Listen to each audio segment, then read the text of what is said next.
All right, so the plan for today is to finish up our little primer on propositional logic and to start chapter 3, section 3.1, derivatives of polynomial and exponential functions. So that's our goal for today. The quote of the day and a related idea. This quote is from one of my wife's colleagues from St. Louis when she worked out there for a year. And she would say that velocity is a vector quantity. It consists of both speed and direction. In other words, I mean, in this course, we probably all know this. In other words, though, like if you're trying to do something in your job or in your life or whatever, if you take a lot of effort pointing yourself in the right direction, but don't actually go anywhere, then you don't accomplish anything. And if you're one of these people that just hits the ground running, but you have no direction, then you probably don't end up accomplishing anything uh, anything good to speak of anyway. And kind of the way that I like to think of this is this kind of related idea that effectiveness, so how effective you are at doing some specific thing, is something like the product of efficiency and effort. So, for instance, if you want to learn a language, you can take a whole bunch of time and research all the different methods you could use to learn the language, all the different books and audio resources and apps and online resources that are out there. You could spend an enormous amount of time making efficiency as high as possible. But if you never get started, if you never actually take the first step, you'll never learn the language. And on the other hand, if you just kind of like pick random YouTube videos that are in this other language and start watching them, and you don't give any thought to the proper way to go about it, your efficiency is like zero. So you're putting in a lot of effort, but you're just spinning your wheels. You're never really getting anywhere. Or if you're getting anywhere, it's extremely slow and, likely to be demoralizing. So, ideally, we want to kind of balance these two. So, the product is the highest when the two things are kind of roughly equal. Of course, there's a trade-off, right? I mean, you can't just say, I want, maximal efficiency and maximal effort. You don't get to do that. We're limited creatures. So, same thing with kind of like, studying for an exam, or writing a paper, whatever it may be. Do you, spend a ton of time writing an outline or a ton of time making your study plan for that exam? But that was time you could have spent studying. So if you spend way too much time planning, then you spend less time studying, and that's detrimental. But on the other hand, if you just start studying and don't have a plan, then that's probably not great either. I tend to fall in the category of perfectionist procrastination and trying to max out efficiency and forgetting that I actually need to take a step forward at some point. And then building off of this, more kind of career related, is the idea of impact. This is a very, buzzwordy kind of word these days. I just noticed my camera is kind of a little wonky here. It's a buzzwordy word these days, impact, where you're bringing an outsized impact to your organization. And in my mind, it's something like effectiveness times relevance. So if you go into your boss and say, hey, I want a raise because, I've reached the pinnacle of people who can balance a ping pong ball on their nose, I can do it for 2 hours at a time now. Maybe you're extremely effective at that skill, but it's probably not relevant to your job, right? So as far as career goes, or expertise in a field goes, or whatever, looking at effectiveness as well. So that's not to say that everything that you should do in your life is should be related to your career. Of course not. But we want to be effective at the things in our career, but we also want to pick things that are relevant for us to put forward our time, energy, and effort and efficiency gains into. Okay, so with those thoughts, we will jump into logic. So moving on to our kind of aside between chapters 2 and 3. And just a really quick recap of what we did last time. I've kind of typed up what we wrote out last time, and then we'll build off of that. So mathematical statements, theorems, typically are one of two types. A implies B. If A is true, then B is true. Or A is equivalent to B, A if and only if B. which really just means A implies B and B implies A. We have propositions and variations on that proposition. The proposition itself, say we have proposition P, A implies B. If A is true, then B is true. We call A the antecedent and B the consequent. Because if I know that A is true, then consequentially B has to be true. The kind of toy example we used, again, in kind of in a utopia, the antecedent, it is a dog, and the consequent, it has 4 legs. And we have a theorem, so to speak, in our utopia, A implies B. If it is a dog, then it has 4 legs. So we say have demonstrated this theorem, proven this theorem, and we're happy with it. Another example from the end of section 2.8, the antecedent, the function f is differentiable at A, and the consequent, the function f is continuous at A. Differentiability implies continuity, or if f is differentiable at A, then f is continuous at A. Okay, so that is the proposition itself. And there are variations on this proposition. There are other implications related to A and B, to the initial antecedent and consequent, that we could investigate, that we think maybe these are true. One of these is the contrapositive. So if our initial proposition is A implies B, the contrapositive is not B implies not A. So we switch the order of the antecedent and consequent, and we negate both of them.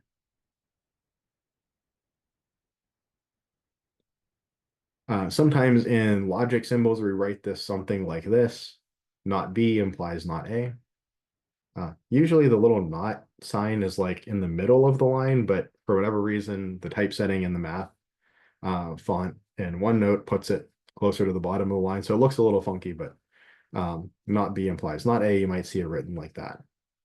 And importantly, the contrapositive has the same truth value as the original proposition. So if we prove a theorem, A implies B, we get another theorem, the contrapositive, for free, basically. So from our toy example, if it is a dog, then it has 4 legs. That was our theorem, so to speak, in our utopia. The contrapositive statement of that theorem is if it does not have 4 legs, switch the order. So the 4 legs comes first now, and I negate it. If it does not have 4 legs, then it is not a dog. And that's true. If I'm looking, again, in my perfect world, it's something that has 2 legs or 6 legs or 8 legs, then it's not a dog. And this is a correct statement. In our math example, we had if f is differentiable at A, then f is continuous at A. Its contrapositive statement is if f is not continuous at A, then f is not differentiable at A. That is a correct statement.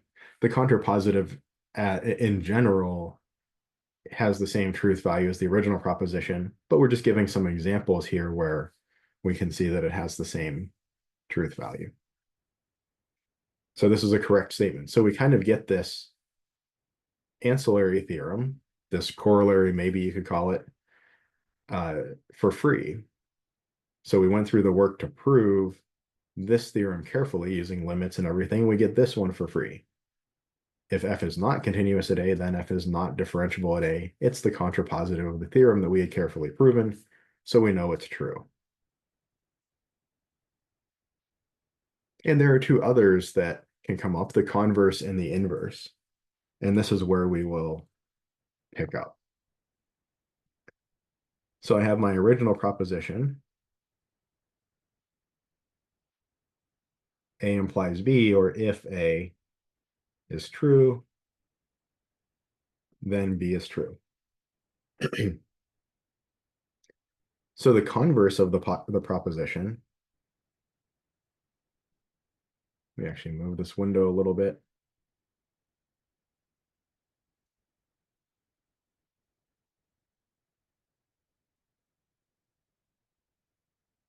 The converse of the proposition P is B implies A, or if B is true, then A is true.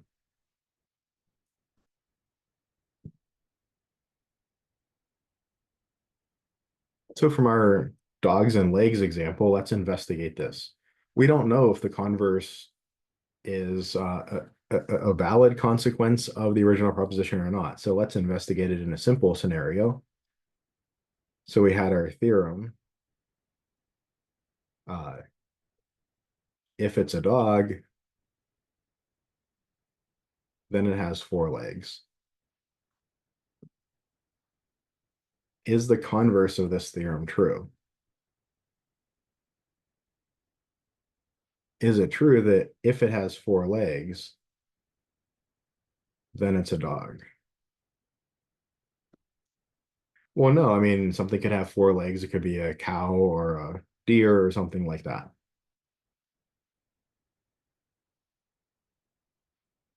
So this is a false statement. Now, that's not to say that it is always false. That's not to say that everything I look at with 4 legs is not a dog. That's not what we mean here. What we mean when we say that a logical implication like this is false, what we mean is that it doesn't hold all the time. That there's at least one case where it does not hold, for instance, for a cow. So to prove a logical implication false, all I need to do is provide a counter example. I need to provide one example that satisfies what would be the antecedent and show that the consequent does not hold. A cow has 4 legs. It satisfies the antecedent in this converse statement, but it's not a dog. It does not satisfy the consequent. Therefore, this is a false implication. And we have statements of logic that are false. We call them fallacies. Or for one of them, we call it a fallacy with a Y at the end. Importantly, a logical fallacy, just because something's a fallacy doesn't mean it's untrue, right? If somebody comes up to me and says, because that thing has 4 legs, it is a dog, I can't say, oh, you used the converse, it's a fallacy, so you're wrong, that's not a dog. All that I can say is your line of logic, your line of reasoning is incorrect. You connected the evidence to a conclusion using an improper warrant, an improper logical connection. So that's a fallacy. So we don't know anything, right? It might be a dog, it might not be a dog. So it's important, and people get this wrong all the time in debates and such. It's important to note that if you call your opponent out for using a fallacy, it doesn't mean their conclusion is wrong because they used the fallacy. It means their conclusion has not been demonstrated to be right. The conclusion is still open for debate. So the line of logic, the line of reasoning was wrong. You cut that off, and then, well, we have to still investigate the claim. It could still be a dog, just because their line of reasoning was incorrect doesn't mean it's not a dog. But it could be not a dog as well, and that's the problem. If it's falsifiable, is it incorrect at that point? Sorry, I didn't catch the first part of that. If you can falsify the statement, does it become a truly false statement, or is there still room for debate even though it can be falsified? Well, this statement is false. So there's a difference between the statement being false and the conclusion being false, right? Okay. So this statement here is false, but the statement "it is a dog" may or may not be true. It may be false, it may be true. So if I made a claim like it has 4 legs, maybe we look at the thing, we verify that, we agree that it has 4 legs, yeah, thumbs up. So we agree on this, and then I say therefore it is a dog. This statement, this conclusion, this kind of therefore it is a dog is what's false. So this is a false statement saying that because it has 4 legs, it's a dog. It might still be a dog, but it might be a cow, or it might be a horse, or it might be a deer. So I can't, so the logical claim here is what's false. The reality of whether it's a dog or not is still open for debate. Now, if we go and look at it and we say, oh, it has, ears that look like a dog and it has a nose that looks like a dog, and at some point we become convinced that it is in fact a dog, that the only creature that has this constellation of, you know, antecedents in a sense, this constellation of characteristics, if it's the only creature with those characteristics, then we can clearly say that it's a dog because there's no other creature with those characteristics. And at that point, we would be looking more at it's a dog if and only if it has all of these set of characteristics. But the important part is that it's the logic here that is false, you know, irrespective of whether the claim that it's a dog is true or not. So we can make a statement that has like a correct analysis of the antecedent. It has 4 legs.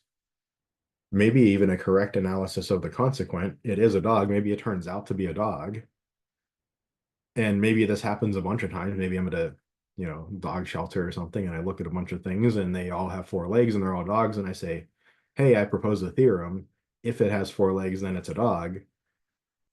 And I mean, that might even seem to work for a while until I, drive by a farm and look at a thing and it's like, oh, that has 4 legs, but it's a cow. Um, right. So we can reach a correct conclusion for the wrong reason. And that, there are whole debates in philosophy about what exactly, um, constitutes justifying, true beliefs versus false beliefs and all of these kind of things. So there's a whole field of epistemology that deals with what does it mean for something to be true. Um, but the important thing is in propositional logic, when we're applying this to say a theorem, we cannot flip the order of A and B and count on that result being true. So from our math example,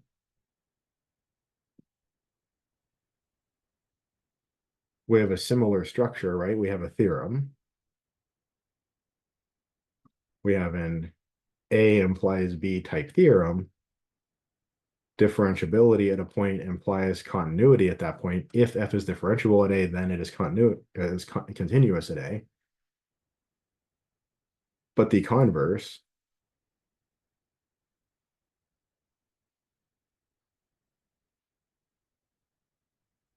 continuity implies differentiability. Is it true that for every function, if that function is continuous at a point, then it is differentiable at that point? There might be lots of functions and lots of points where the function is continuous at the point and also differentiable at the point. But can we find even one counterexample where the function is continuous at a given point and not differentiable there? And sure, we know the absolute value function. It is nice and continuous at 0, but not differentiable at 0. And that's all that I need. A counterexample.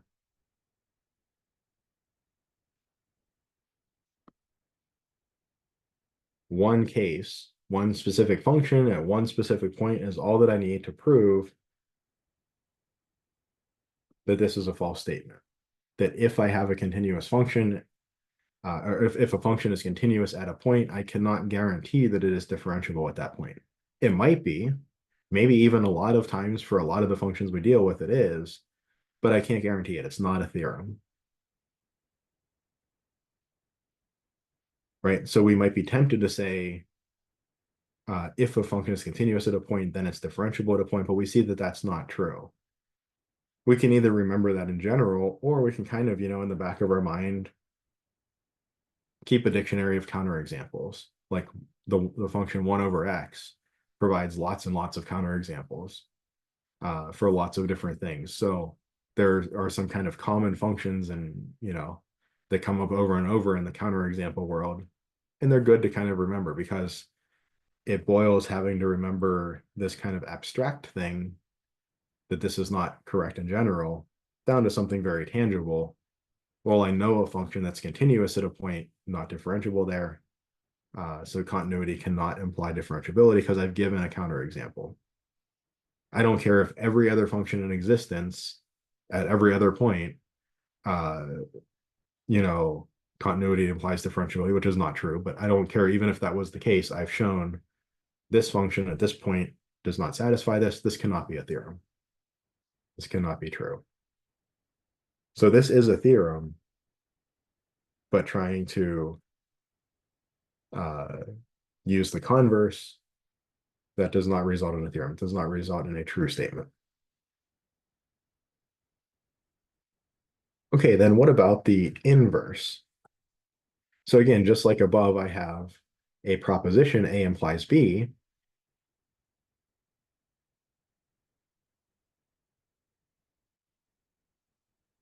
Or in other words, if A is true, then B is true. What's the inverse of P?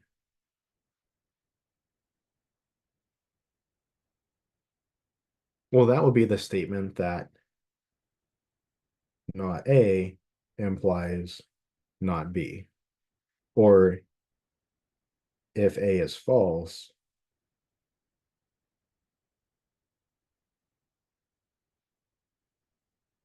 then B is false. So again, we have come up with a new logical statement related to the original proposition. So we're assuming that P is true. It's been shown to be true. Is the inverse of P true? Does that follow? The contrapositive of P was true. The converse was not true. The contrapositive was when we switched the order and negated. Here we negated, but without switching the order. Well, let's investigate our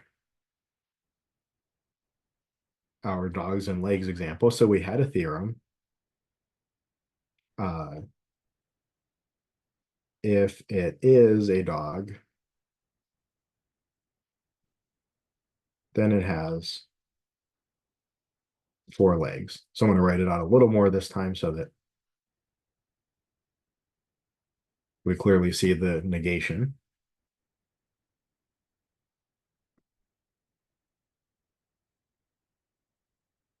So what's the inverse then?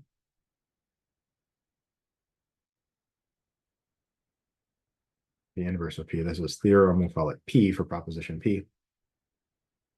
Well, that would be not A. So if it is not a dog,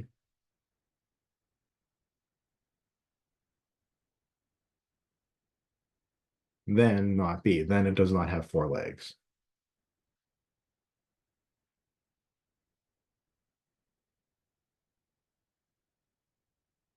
Again, we don't know whether this statement is true in this case or not, or even true in general or not. There's a couple ways I could evaluate the truth value of this. One, I can actually leverage the work I did for the converse.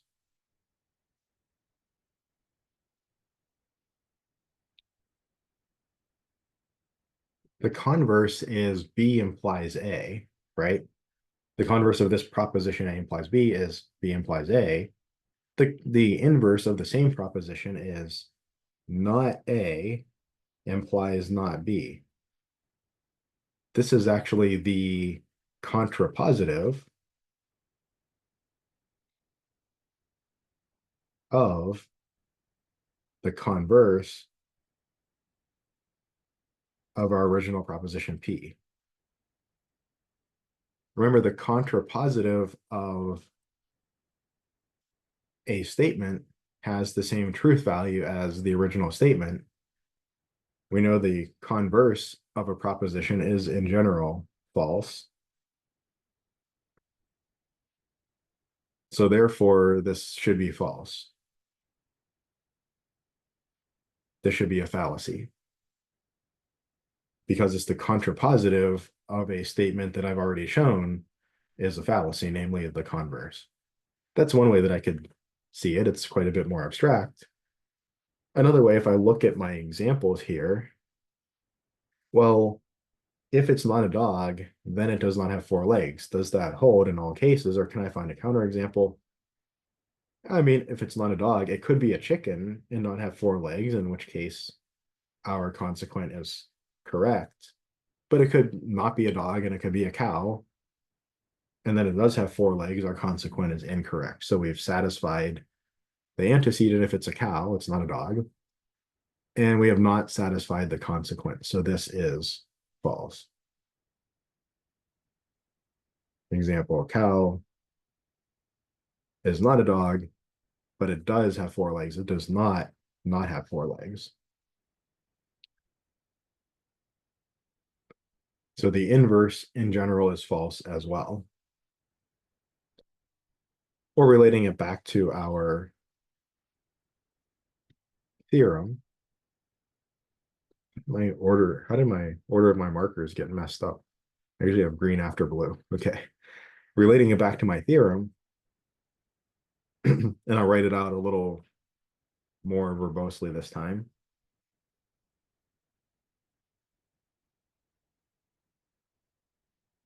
If f is differentiable at a, then f is continuous at a.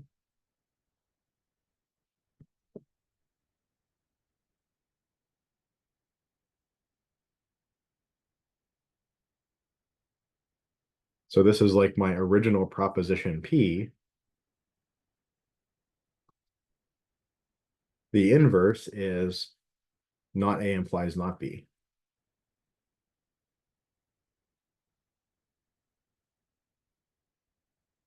The inverse would be if, or well, the inverse is if f is not differentiable at A. So this is not A. Then f is not continuous at A. This is not B. But again, we know a function that we can use the same counterexample. It's a logically equivalent statement to the converse, so the same counterexample should work here too. If we take absolute x at 0, this is a function, f, that's not differentiable at a point, but it's not continuous at that point. It is continuous at that point. So my antecedent, f not differentiable at a, holds here for absolute x at 0, but my consequent, it not being continuous there, does not hold. So this is false. So from our theorem, A implies B, we can get for free the contrapositive, not B implies not A, but we cannot say that B implies A or that not A implies not B. Right, and if you think of our original proposition, A implies B, we can switch order or we can negate. Those are two of the things we could do. So we have kind of two orders, and then like negate or don't negate. That's where we get these kind of four different different variations of this proposition. If we prove the original proposition to be true, say it's a theorem, we went through the effort to prove it to be true. Its contrapositive is true, we get that for free.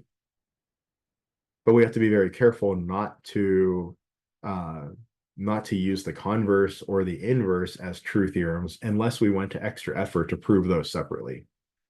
If we did go to such effort, then wherever it is up here, then our original proposition actually would become an if and only if type of theorem, that A is true if and only if B is true, because now we get implication both directions.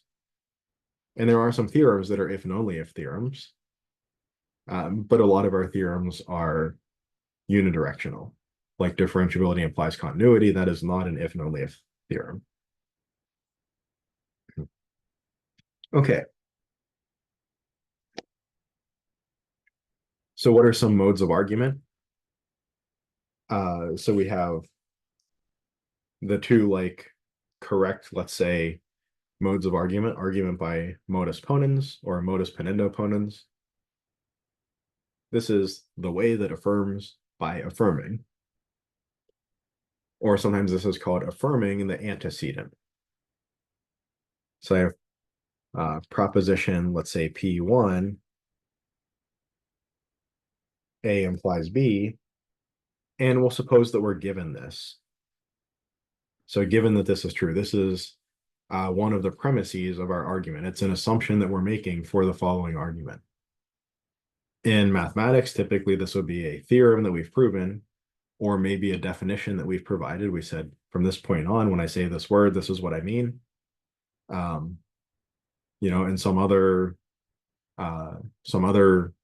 line of reasoning, if you're in biology or something, maybe it's like, okay, there's 5 of us in the room having this discussion. Do we agree what this word means? That it means this thing? Okay, we all agree, like that's a premise now. And in fact, when it's maybe I shouldn't say often, maybe that's a little bit too speculative, but it can be the case that when smart people are discussing things and they're all disagreeing on things, that sometimes it's an issue of the semantics. Sometimes it's an issue of we're just using the same word in different ways, or sometimes it's an issue of the premises that I'm making a different underlying assumption than you are, and that's where the friction is coming from, right? So a lot of times if we're arguing up here and we're butting heads, that it's a good idea to take a step or two down, dig a little deeper. You're using that word, well, to quote like Princess Bride, I do not think that word means what you think it means. Or, what are our definitions for this word? Are we using the same word to mean slightly different things? And that's where this friction is coming from. Or are assumptions different? Do you think that this underlying idea is morally good and I think this other idea is morally good? And maybe we're at an impasse there, or maybe we can, work through that or rely on something more basic to resolve that. But again, given our premises, given proposition 1A implies B, and given proposition 2 that A is true, then we can conclude logically that B is true. So given our theorem, proposition 1, if dog, then 4 legs. So we get together, we say, do we agree on this theorem? Yeah, we agree. Okay, that's a premise. Given premise 2, it is a dog. We look at the thing, we agree that it's a dog. Then we can conclude logically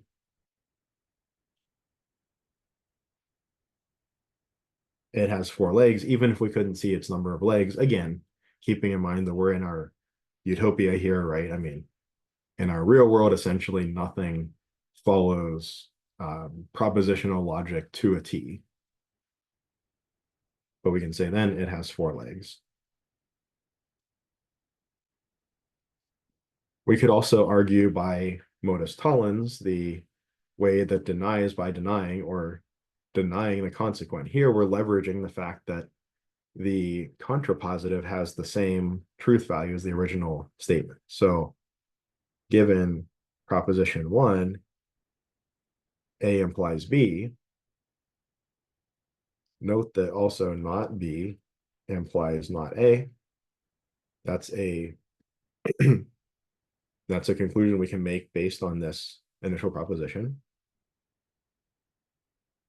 Given proposition 2, B is false, or in other words, not B is true. So again, we get together, we agree. I agree with you that this theorem, A implies B, is a correct statement. That's one of the premises. We agree that we investigate B and we say it's false. We agree on that. That's a second premise. Then we can conclude logically. if B is false, then A is false. That's the contrapositive. That's a logically equivalent statement to P1. And of course, B being false, that means not B is true. So there we can conclude that not A is true, or we can conclude that A is false, whatever way we want to say it.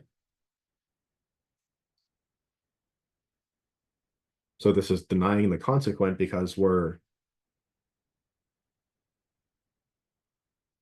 denying the original consequent from the proposition.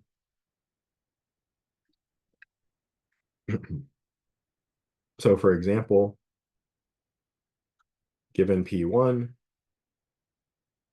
dog implies 4 legs, which is logically equivalent to not 4 legs implies not dog. Given P2, if we deny the consequent, that means we observe that whatever we're looking at does not have 4 legs. Let me say it the same way that I said it over there. So I guess I should say like has 4 legs is false. In other words, does not have 4 legs. Then we can conclude that is a dog is false.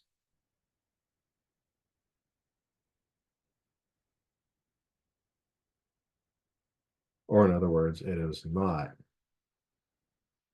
a dog. It does not have 4 legs, it's not a dog. So this is also a valid argumentative technique. These are both valid techniques.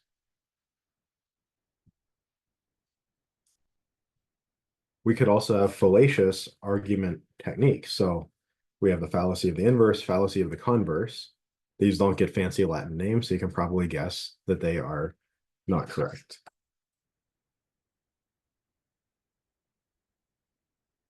So argument by denying the antecedent, we could propose an argument that goes as follows. Given P1, A implies B. Given P2, denying the antecedent means A is false. So maybe we agree on a theorem, A implies B. We shake hands. Yeah, I agree with you. We investigate A. We both agree that A is false. We shake hands. Yeah, A is false. Those are our premises. And we may attempt to conclude from this that B is false. But this would be a fallacious conclusion. We might agree on the theorem and agree that A is false, but what does that tell us about B? It says nothing about B. So in reality, we say nothing about B. Or we can say nothing about B on the basis of just this logic. B might be true, B might be false. Our theorem only says if A is true, then B is true. It says nothing about what happens when A is false. We've made no claim there. Right? People want to logically in their mind build a story that if A is true, then B is true means that if A is false, then B is false, but that's not what it means. That's not what we're saying. We've never made such a claim. So we do not want to conclude that B is false in this case. And if we do, we would have made a fallacy of the inverse. An argument by affirming the consequent, fairly similar.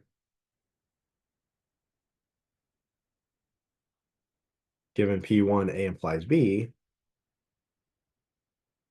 Given P2, B is true. So I say if A is true, then B is true. We agree on that. We observe B. We see it is true. We agree on that. We may be tempted to conclude, therefore A is true. But again, that's a fallacy. This is the fallacy of the converse. This would only be a correct conclusion if the converse was also true, if B implied A. but that's not what our original proposition said. Really, we can say nothing about A. Now, quite important is the idea when I say we can say nothing about A or B, I'm speaking within the structure of propositional logic, within the structure of a 100% no questions asked guarantee of truth. Now, if we were looking at this from the standpoint of statistics, that's a whole different question, right? If I say that, all dogs have 4 legs, there's a whole bunch of animals at a farm, and I know that some of them are chickens and some of them are spiders, and maybe not such a great set of examples, but some of them some are dogs and some are cows. If I look at the legs of something, or maybe if I have somebody else look at the legs and I say, there's an animal over there, in that pen, how many legs does it have? And they say it has 4 legs. I can't conclude with certainty that it's a dog. Now, statistically speaking, if that person told me it has 4 legs, and as long as I believe them and so on, well, I mean, I've now excluded the possibility that it's a spider or that it's a chicken. Is the likelihood of that being a dog higher? Well, sure. It's more likely that it's a dog if I observe that it has 4 legs than before I observed it has 4 legs. So the chances of it being a dog, or maybe my degree of belief in it being a dog in that pen, goes up when I see that it has 4 legs. When I say I can say nothing about A, or when I say that I can say nothing about B, I mean in the sense of propositional logic, in the sense of what I can guarantee. But in the sense of, say, statistics, especially Bayesian statistics, my degree of belief in it being a dog, if I know that it has 4 legs, is going to be higher than before I knew it had 4 legs. So when I get evidence that is concordant with what I expect, my degree of belief goes up, and justifiably, but it's not 100%. It's not a guarantee. When we're dealing with mathematics or propositional logic, we're looking for guarantees.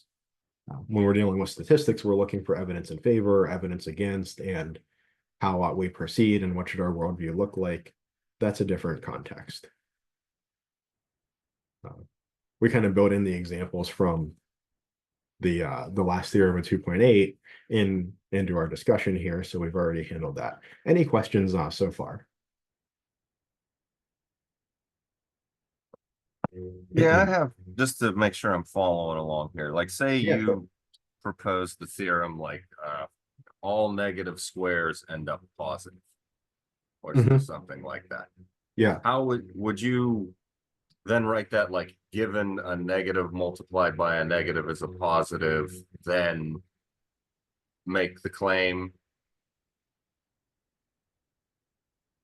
Or like, yeah, I guess I'm trying to figure out like how would you write that? How the mathematical. Yeah, so if we wanted to prove this theorem, we might say something like, if f of x equals x squared, then, say y equals f of x is bigger than or equal to 0, something like that. And we probably would want to, depending on context and all of that, depending on where we're at, we might want to say, for x in the real numbers, or if that context is clear, as it would be in this course, Calc 1 through Calc 3, we are always, essentially always, with very few discrepancies in the context of real numbers. So we could do something like this, if our function is y equals x squared, then y is a non-negative number, something like that. Okay, and then would you have to like go through each one of the steps of logic then to prove that? Well, so a proof is not, so this would be like our proposition P. We would have to come over here and prove this somehow, right? Our proof of differentiability implies continuity, it wasn't part of this. I mean, in some sense it was, but it wasn't part of the argumentative structure that I'm laying out here. This would be like, we've already proved our theorem. We can now use our theorem, A implies B. to prove our theorem, to either prove all dogs have four legs, if it's a dog, then it has four legs, that would require something else. I mean, now that something else is also going to use the same propositional logic we're using here, so it's a little bit of a cheat, you know. It's kind of like if you open a dictionary, it defines the word that you want defined in terms of other words. So if you know no words, then you like can't use a dictionary. So you kind of like have to start somewhere. And that's kind of what we're doing here. We're assuming that we have a theorem that's proven to be true, and then we build off of that. One of the things that mathematicians maybe in the late 1800s to early 1900s, and even to an extent still today, were very, very worried about was, you know, it's okay for something like biology to like start in the middle and then like, you know, expand our knowledge up and down, so to speak. Like, okay, I know that like, you know, if I stab a person, they start bleeding. Like, okay, that's an experimental fact. Well, like, why does that happen? Like, it's kind of strange that like you poke a hole in your arm and then blood comes out. Like, oh, well, we have these blood vessels and all this stuff, and they hold the blood in, and right. So you can work your way down, and you can also work your way up. That like, oh, if I stab somebody in a bad place, they end up bleeding, and therefore they die. So you can kind of work your way in both directions on the logic, and in some very, you know, abstract sense. Like mathematicians don't like that. We don't want to say, okay, let's start with the idea that, you know, 1 + 1 = 2, and then work up from there. It's like, well, why does 1 + 1 = 2? Well, maybe we have to define numbers in terms of sets, and we have to define addition in terms of, or even, you know, before that, maybe we define numbers in terms of a starting number and a successor function and so on. And why does that work? Well, maybe we define that in terms of sets. And we eventually get back to a proposition where we just say, this is a definition. Like we said, you know, the definition of f is differentiable at a is this limit thing. Or, well, what's the definition of that? Well, the definition of that limit is for epsilon bigger than 0, blah, blah, blah. Well, what's the definition of that, right? Like at some point you've just got to say like, this is what it is. So, I mean, in our definition of limit, we might have had to define what does greater than or less than mean? What does the absolute value mean? What does function evaluation mean? Subtraction, right? But once we get to a point where we have defined all of those things, or we come up with things that we say are an undefinable quantity. So like in the geometric axioms, like you have a point. What is a point? Well, it's just a point. That's all that it is. We have a thing that we call a point. It's an abstract entity. This abstract entity, we give it a name, it's a point, and its relationship to other abstract entities like lines and things is what we prescribe or proscribe. So prescribe or prescribe. So, you know, you get down to a level where you just say, these are the definitions and these are the undefinable quantities, and this is how we choose to say that they relate to one another. And then from there, we kind of let the thing propagate upwards on that foundation. And it turns out that is number one, a very tricky thing to do. There's like a famous, who was it? Was it Courant? It was one of these like big name mathematicians in the early 1900s that he and somebody else wrote this like huge book or set of books or something on like trying to bring everything in math down to the bare bones. And they're like, I haven't read it myself. I don't think hardly anybody has read it. But you know, there's this claim that like their proof of 1 + 1 = 2 is like 80 pages or some crazy thing of like, you know, all just a whole bunch of symbols. So on one hand, at one point, it gets a little ridiculous and you have to say, okay, like we got to start somewhere, and we'll just agree that, you know, for this course, 1 + 1 = 2, like we kind of agree on that. There's also the Gödel incompleteness theorem from 1930s-ish, somewhere around there, that kind of says that in any reasonable arithmetic or algebraic structure, there are true statements that cannot be proven to be true, or false statements that cannot be proven to be false. Or so we can't, it's impossible to construct kind of an axiomatic basis that gives us everything we want to out of it, that we can, in theory, prove all of the true statements and prove false all of the false statements. So this is a huge, you know, discussion of like, where do we start? But like for the context of this argument here, the argument by modus ponens for this particular argument, we start by assuming these two statements. These are our premises for the argument. We've agreed that if it's a dog, then it has 4 legs. We shake hands on that. We agree on that. We look at the thing, we agree that it is a dog, we shake hands on that, and then we can proceed forward. Now, the theorem, if it's a dog, then it has 4 legs, or if f of x is x squared, then f of x is non-negative, or if f is differentiable at a, then f is continuous at a. Well, if you don't want to shake my hand on that, which you shouldn't just because I tell you it, you can say, why is that true? Well, okay, now we've got to take this. We don't know if this is true. It can't be whoops. I guess that one would serve too, but we don't know if this is true. We've got to come over here and we've got to give another set of arguments, another logical argument. We've got to set up some premises. Okay, I claimed if f is differentiable at a, then it's continuous at a.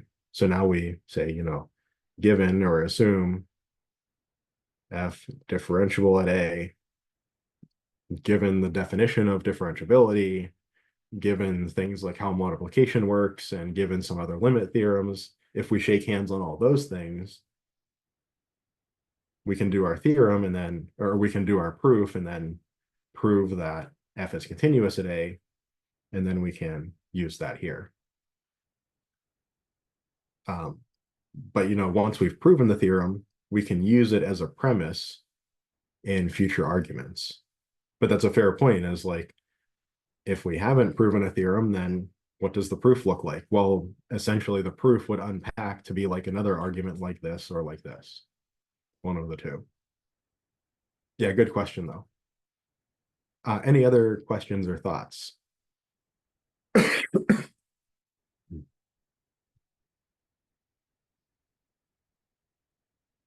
Okay. And then one last thought here. I don't want to spend too much time on this because we've already spent quite a bit of time on logic. One last thought, proofs by contradiction. So we can kind of prove a theorem directly. You know, A implies B. I just set out my assumptions A, and then I work my way towards the conclusion B.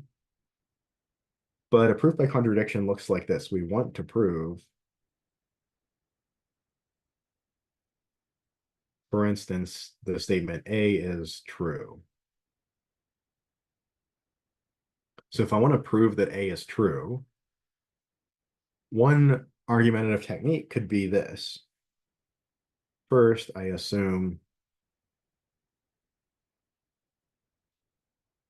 A is false.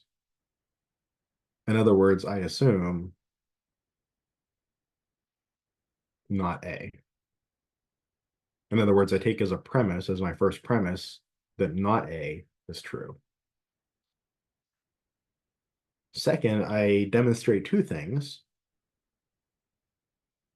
I show both of these things, that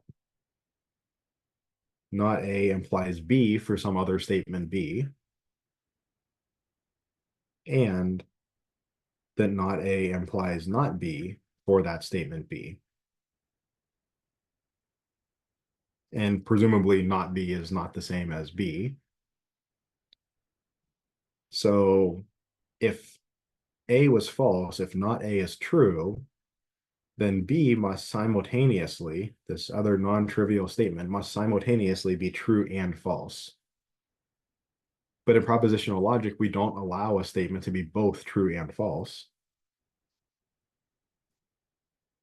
So the consequence of not A, the consequence of A being false, is an absurdity. It's something that is not allowed in logic. Since B and not B is not allowed. We'll just say it that way. Something has gone wrong with our reasoning, provided that we have carefully shown this and the problem is not in one of these implications here. Of course, if we just made a mistake in our algebra somewhere and, well, we made a mistake there, but provided that the error is that we don't have an error in step 2 and that we've legitimately shown that A being false both implies that B has to be true and also false. The only thing that could have gone wrong was my initial premise is incorrect. Not A must be incorrect.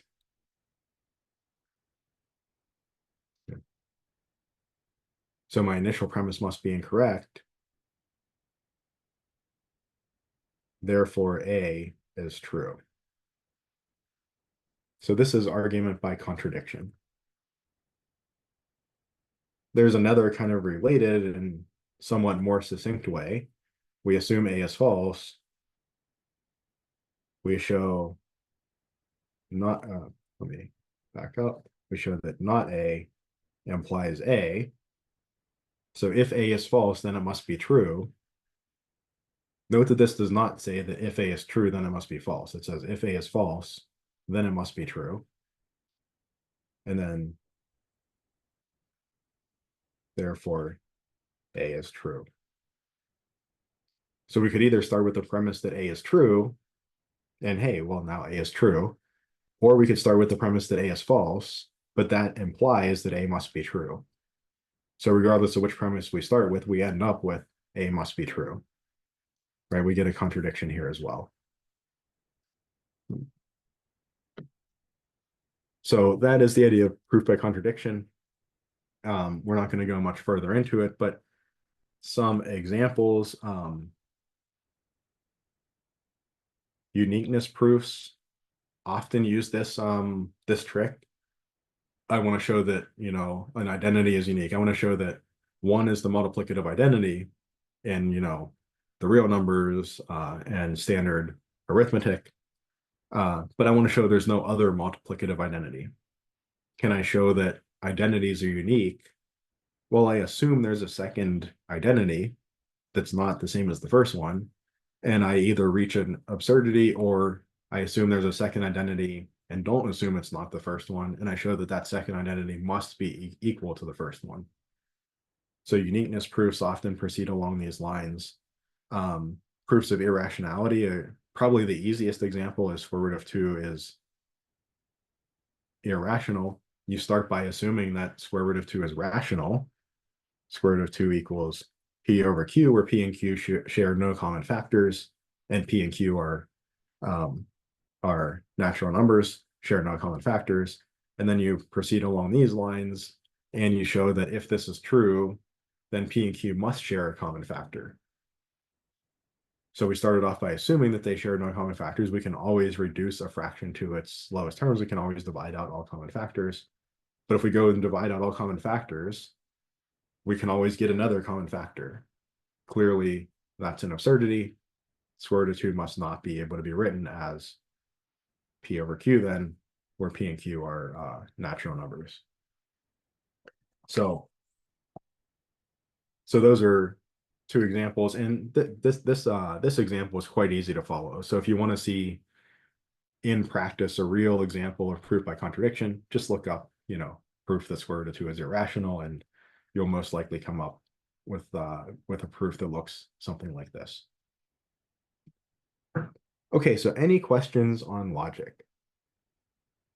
Like I said, I think it's a little unfair to expect folks to just kind of pick up these ideas as they go through math. You know, hopefully most of this seemed pretty reasonable and you're like, oh yeah, okay, this makes sense, or I kind of grasp it as we're going along. I mean, I know it's a lot of words and things, so maybe you haven't seen the words before, but hopefully the ideas are recognizable. But I think it's always a good idea at some point in your mathematical career to just go through, even for just one class period, this set of examples, because we're dealing with theorems all the time, we're dealing with A implies B all the time, and we need to know what consequences of that are valid and which ones are not. The contrapositive is valid, the others are not. Okay, so shifting gears then, moving into chapter 3. At the end of chapter 2, we introduced the idea of the derivative kind of through the perspective of the definition. And we saw the definition is a bit cumbersome, right? Even getting the derivative of a fairly simple function using the definition is quite a lot of work. So in chapter 3, our focus is going to shift a little bit. Kind of like at the beginning of chapter 2, we had the definition of limit, and we saw that that was quite cumbersome to work with, whether we were using the epsilon delta definition or even the kind of like plug in values close and make a guess. That was also cumbersome. And then we developed some properties, some theorems, some limit laws that let us evaluate these limits much more easily using algebraic techniques. Same idea here. We introduce the derivative through the lens of its definition. The definition is cumbersome. Can we develop some theorems, which is going to be the main focus of chapter 3? We develop some theorems to make taking derivatives more systematic and more algebraic. Okay, so we have our first main theorem right away in section 3.1. We have some properties of the derivative. The derivative of the constant function is 0. The derivative of a linear function, just x, is 1. The derivative of x to the n power, we have a formula for that now. We bring the power down and we subtract 1 off the power. So derivative of x to the n is n times x to the n minus 1.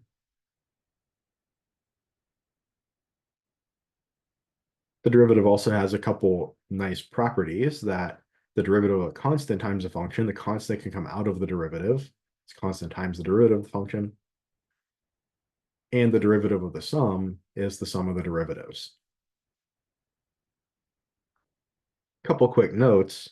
Note that the combination of parts D and E being able to pull constants out front and breaking up sums means that the derivative is a linear operator. Similar to the limit, it was a linear operator. And later on, we'll see the idea of the integral near the end of the course, and it is also a linear operator. So pulling constants out and splitting sums apart, those two things combined make it a linear operator, and that has other really far-reaching actually consequences, some of which we might appreciate through the calculus sequence, and some of which you'll appreciate more and more as you are exposed to higher levels of math. A second note, be very careful. The limit of the product is the product of the limits. The limit splits products apart, but the derivative does not. It is not true that the derivative of the product is the product of the derivatives. This is not a true statement. In fact, we're going to devote essentially an entire section to what is the formula for the derivative of product. If we wanted to see this very quickly, we could see that the derivative of x times x, the product of two functions, they're pretty simple functions. Well, on one hand, we could write that as the derivative of x squared. That's just what x times x is. We could use our part C of the theorem up here to see that x to the second power differentiates to 2 times x to the 2 minus 1, or x to the first power. So on one hand, the derivative of x times x is 2x. On the other hand, if we tried to break apart the derivative of the product into the product of the derivatives, we'd have the derivative of x times the derivative of x. But by part B, that's just 1 times 1. And of course, in general, 2x is not the same thing as 1. So if we were tempted to do this, or if you're thinking in the future, wait, I forget whether the derivative of the product is the product of the derivatives, if you just forget if you can do that or not, just pick an example. A non-trivial example. If you pick trivial examples, sometimes wrong things tend to work okay in trivial examples, but a non-trivial example, even a simple one like this, shows it doesn't work. I'll leave it as an exercise. It's a good exercise for you to go through and prove A, B, and D carefully using the limit definition of derivative. And we will prove 2 of them. We're going to prove a special case of C. And later on, we'll see how we could maybe build this up in a future section. We'll see how we could build this idea up to proving C more generally. So this statement C is true for all n in the reals. It can be any real number. N could be a number like 1, 2, or 3, or it could be a number like pi or -5. So we'll prove a special case of C, and then we'll also prove E.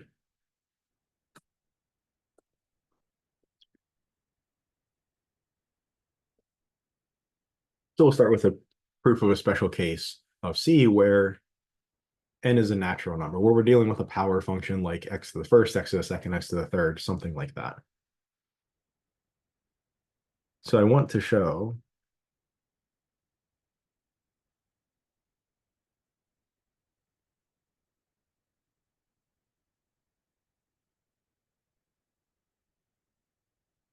that the derivative of x to the n is nx to the n minus 1. So let's start on one side.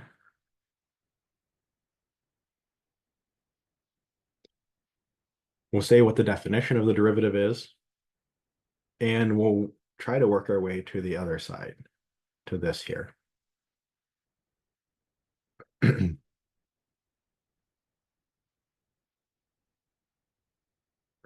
So what do I want? I have the derivative f of x, f prime of x, limit h goes to 0, f of x plus h minus f of x all over h. Keep in mind that n is a natural number like 1, 2, 3, etc. So this x plus h to the n is just something we can multiply out. We can FOIL it out essentially. So it's never going to be like x plus h to the minus pi or something like that, or x plus h to the 3/2, or we can just multiply it out. So when I multiply it out, what do I get? I get x to the n plus, well, if I have something like x plus h squared, I get a 2xh. If I have x plus h cubed, I get a, what, 3x squared h. You may have seen this Pascal's triangle before.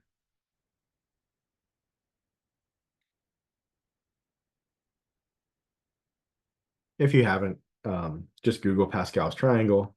But this gives you the coefficients of your of multiplying out, say, x plus y to the n.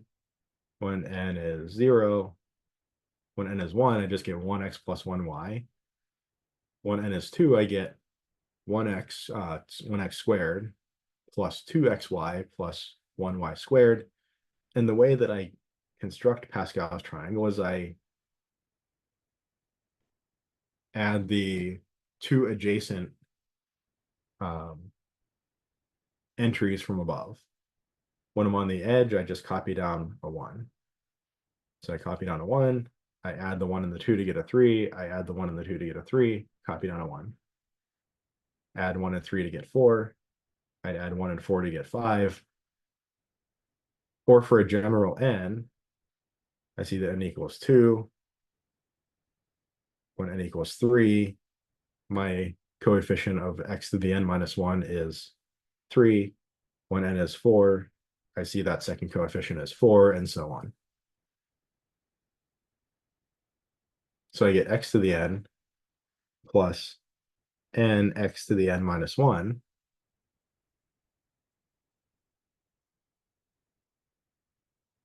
So I've got n minus 1 powers of x now. My coefficient is n. I've got n minus 1 powers of x. And I've got 1 power of h. Right, when we multiply out binomials like this, we start with all of the powers, all n powers in the first one, and then we move one of the powers to the other one. That changes the coefficient. We move another power to the other one, and so on. So I have plus some other constant. I'm not sure what this constant is, but it doesn't matter too much. X to the n minus 2 h squared.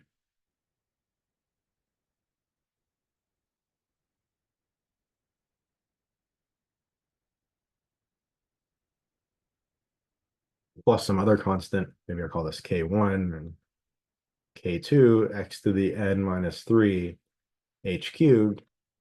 And I keep on going down the line until I get plus n x to the first h to the n minus 1 plus, and I need a little more room over here, plus h to the n power.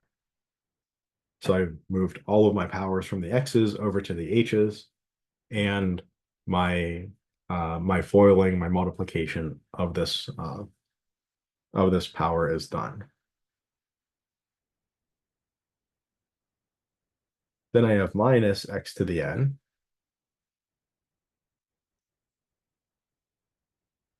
And that's all divided by h.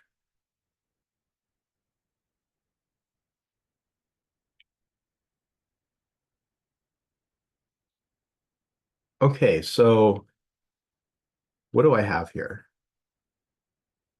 Limit h goes to 0.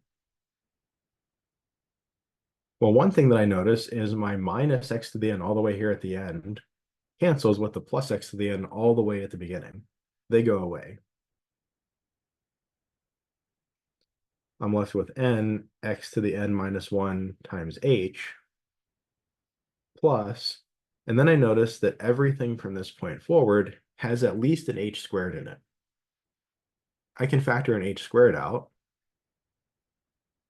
Let me actually write that in the correct color. H squared times some stuff. Importantly, stuff that does not necessarily go to 0 or go to infinity as h goes to 0. So does not go to infinity as h goes to 0. It's not like I factored h out of x and got like h times x over h or something like that. These all like legitimately had factors of h squared or better for me to actually factor out over h. But wait, I can divide out an h now.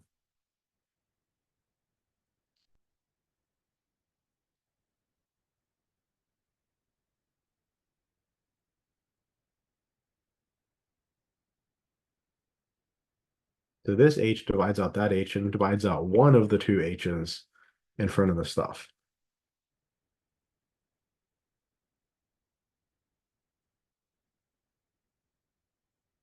And again, this stuff is stuff that does not go to infinity plus or minus infinity as h goes to 0. So as h goes to 0, this is unaffected. It has no h's left over. And this h is going to 0. Whatever stuff it multiplies is not going to one of the infinities. 0 times whatever this stuff is going to be 0. And we get exactly what we want, n(x) to the n minus 1. So where does this derivative rule come from? It really comes from the second term and multiplying out x plus h to the n.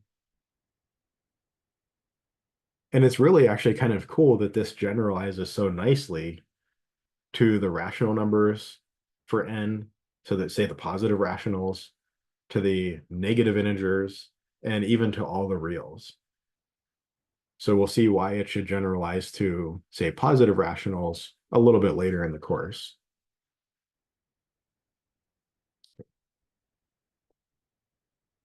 Okay, so let's prove E, our addition rule, that derivatives break up sums.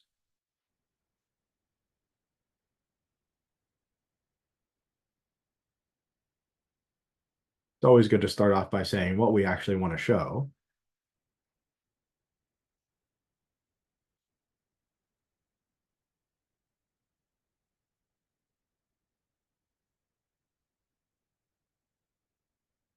And I'll kind of abbreviate my right-hand side this way.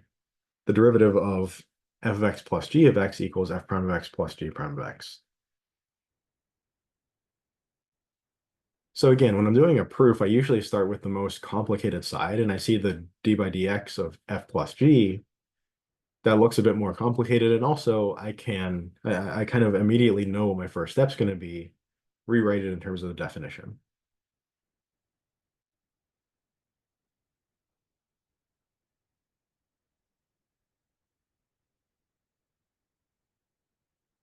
So this derivative I can write in terms of the limit definition. Now this is like my f of x, so I need to evaluate this at x plus h.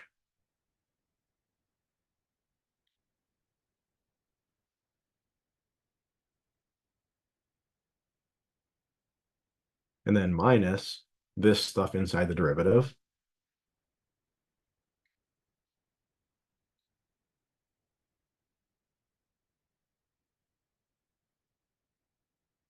All over h.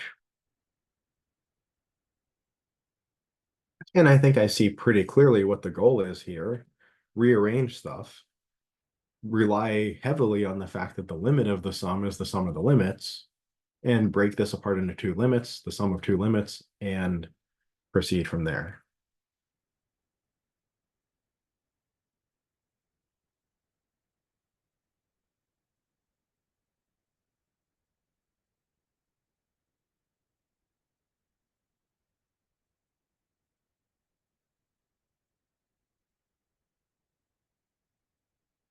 Careful that you distribute that negative sign. And I have this all over h, but I could certainly break this up into two fractions like this if I wanted, right? Pop that plus sign down a little bit just so it looks better.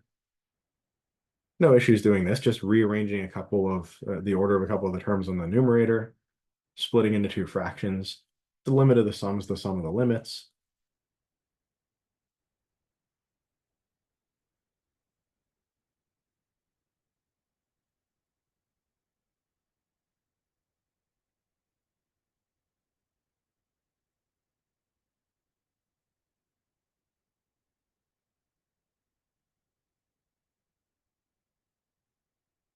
And that's a turn into a little bit of chicken scratch there at the end, but I think we all know where we're headed with this. That's f prime of x plus g prime of x. Now, of course, this is provided these limits exist, provided that, the derivatives exist. So, provided f prime and g prime exist, for instance, right? So that's kind of presumed here because otherwise we can't really say that we're equal to the sum of those things if one of them doesn't exist for some reason. Any questions so far on any of this?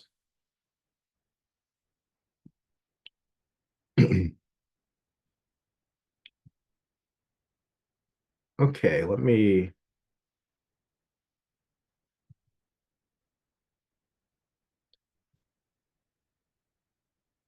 switch my OneNote windows around here a little bit.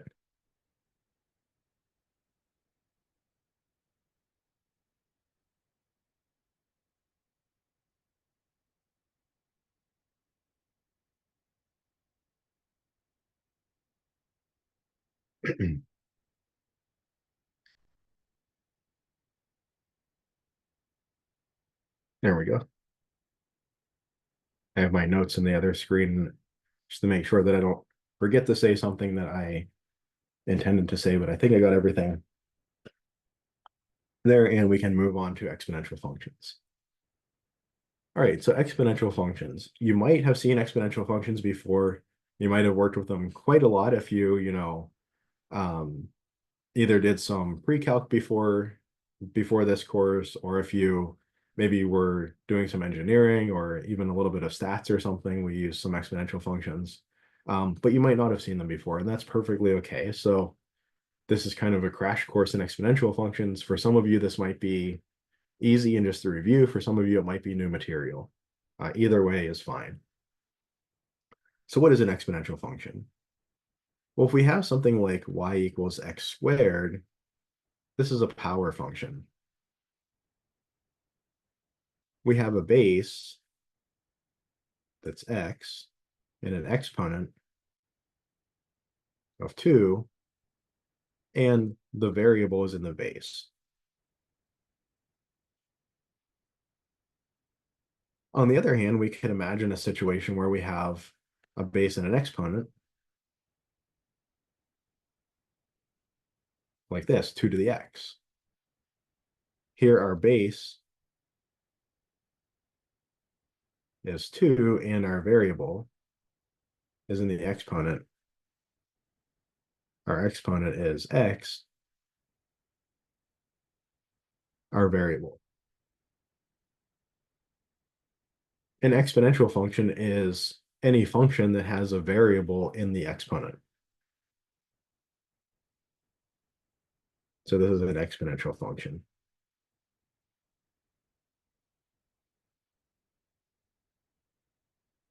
Now, one of the nice things about an exponential function is evaluating, let's just say, maybe instead of y, just to make it a little easier for me to say what I'm talking about, if I call this, say, g of x equals x squared, g of 3 is 3 squared or 9. I know how to do 3 squared. That's just arithmetic. If I call this f of x equals 2 to the x, f of, whatever, let's say 4 is 2 to the 4th or 16. Evaluating exponential functions really no different than evaluating a power function or just evaluating any exponential relationship.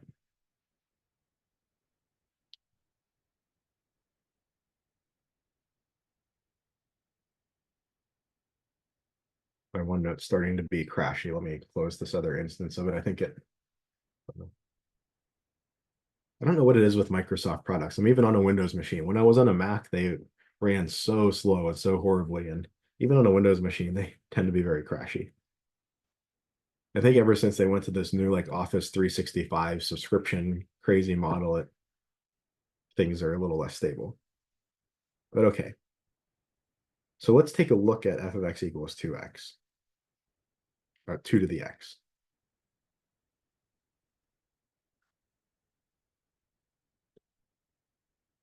Well, the first thing we can look at whenever we have a new kind of function is what happens when we evaluate it at different points. So if I pick a point like 0, f of 0 is 2 to the 0 or 1. If I plug in 1, I get 2 to the 1 or 2, 2 comma 4, 3 comma 8. I see each time I add 1, I end up multiplying by the base.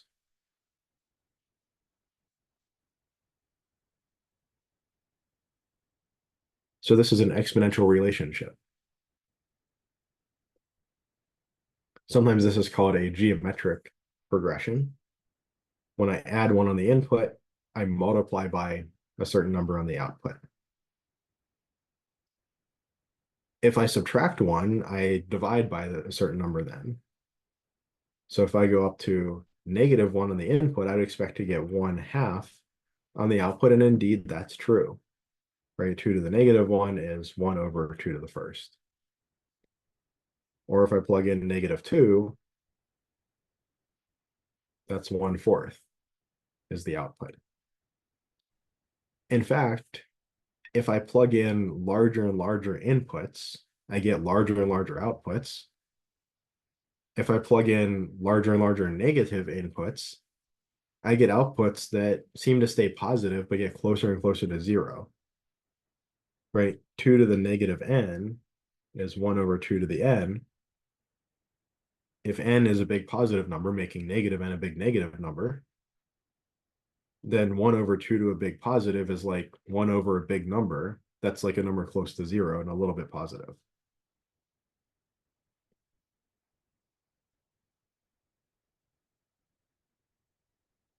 So I know I go through 0, 1.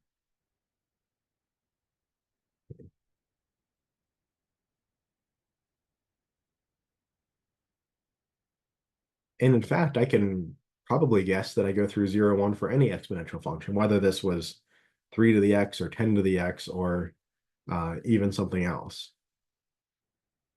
If I have anything to the 0 power, it's 1. So 0, 1 is going to be a point on all of my exponential functions. Okay. And I see that the input of 1 yields an output of 2. Input of 2 yields an output of 4.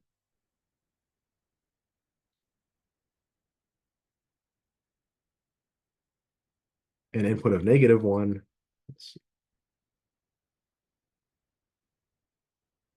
yields an output of 1/2. And an input of -2 yields an output of 1/4. So I get something like this. And it seems like I just kind of keep getting steeper and steeper going to the right, shooting off to plus infinity. So it kind of seems like limit x goes to infinity of 2 to the x equals infinity. I notice, however, that as I go to the left, again, as I plug in larger and larger negative numbers, I stay positive because the negative just flips it over the division line. It doesn't actually make it the opposite on the number line. So I stay positive, but I'm getting outputs that are smaller and smaller, closer to 0. I think I have a horizontal asymptote. I think that limit x goes to minus infinity, 2 to the x equals 0. So y equals 0 is a horizontal asymptote.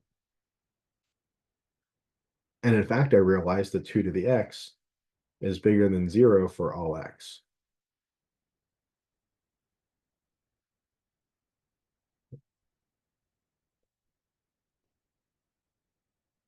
Now let me switch my share here really quick.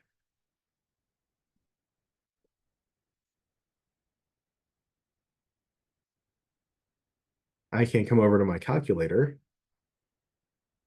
go into my y equals screen, let me clear this out, and I can try to graph 2 to the x.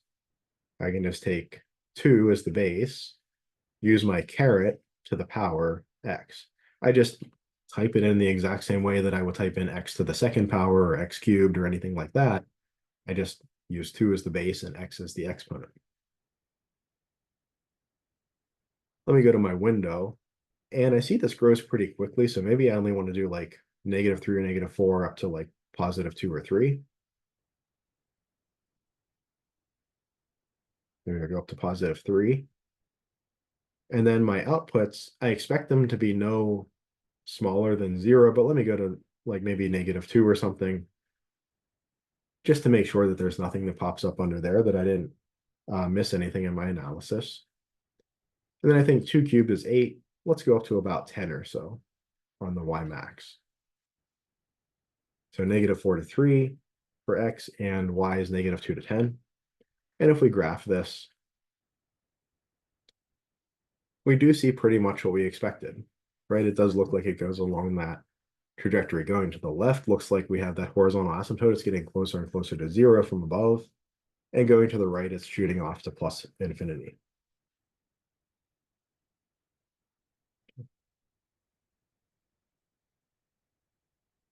All right.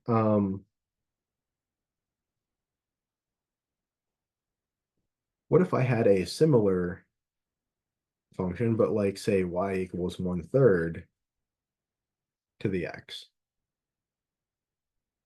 Let's use our calculator to investigate this one. It'll be a little quicker that way.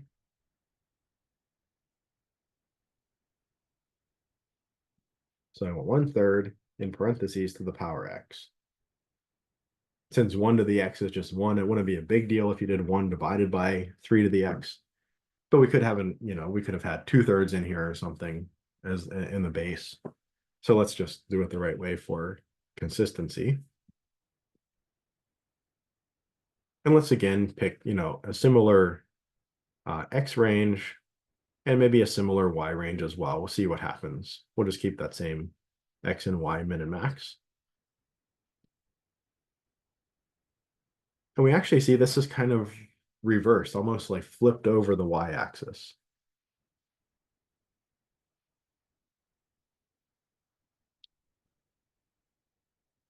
So why is that? Well, it's because this is like 3 to the minus x. It looks kind of like this one up here, like it looks kind of like y equals 3 to the x, but with x swapped for minus x. When I turn all my x's into negative x's, that's a flip over the y-axis. So something like y equals 3 to the minus x, its limit at negative infinity is positive infinity, but its limit at positive infinity is 0. It has a horizontal asymptote of 0, but on the other side. Note that it's still a positive number for all of the outputs.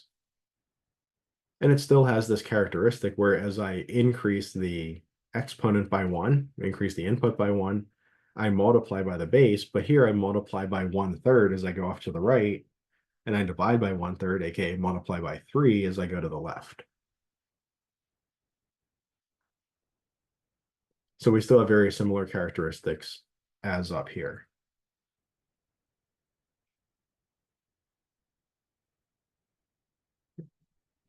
Okay, so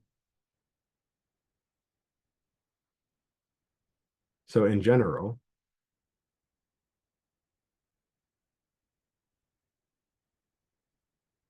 y equals b to the x is an exponential function. X in R is the domain.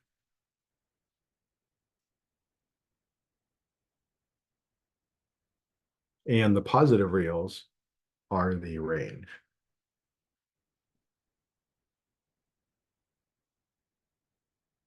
We do have one restriction on B. Well, we actually have a couple restrictions on B.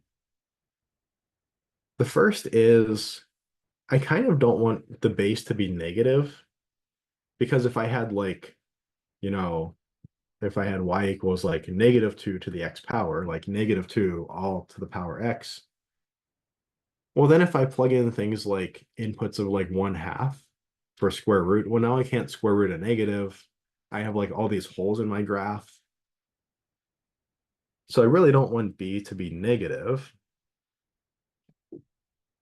because I don't want to deal with taking square roots or fourth roots or any of that of negative numbers. The other thing is, well, if b equals 1, then y is just like 1 to the x, or it's just kind of the constant 1. It's just a constant function that looks like this.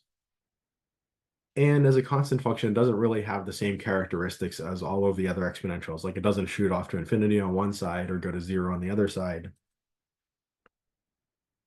So I want to exclude b from being 1 as well. I want b to be positive, basically so that everything doesn't just blow up. If I let b be negative, that would just be a huge mess. B being 1 doesn't really blow anything up. It's just, number one, why are we calling this an exponential function when it's really just a constant function?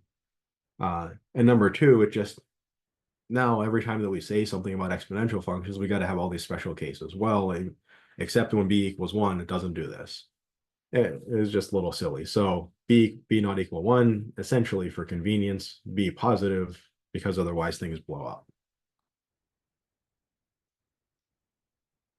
Okay, so we have bases like 2 or 3 or 1/3 or whatever we would like to pick for a base.